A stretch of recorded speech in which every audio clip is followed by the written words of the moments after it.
Hi, I'm Emma Andrews. In this video, I'm going to show you how to use a converter with your Lamy fountain pen. This is a converter. If you want to move the piston down, you need to turn the red plastic anti-clockwise.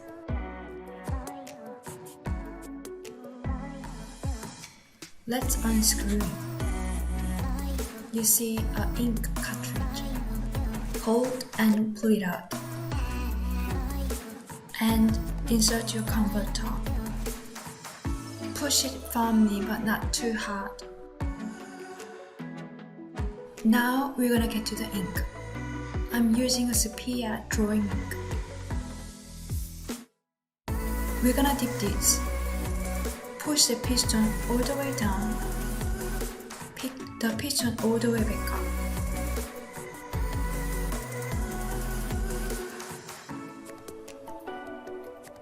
You see you've got some ink on there, so give it a wipe down.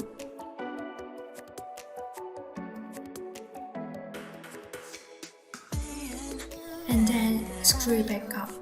That's it, we are done.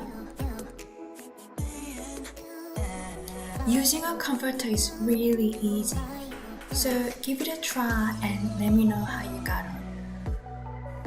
I hope you found that helpful, and please subscribe to my channel if you haven't already, because I upload a video every Wednesday. I'll see you in my next video. Take care, bye for now. Bye!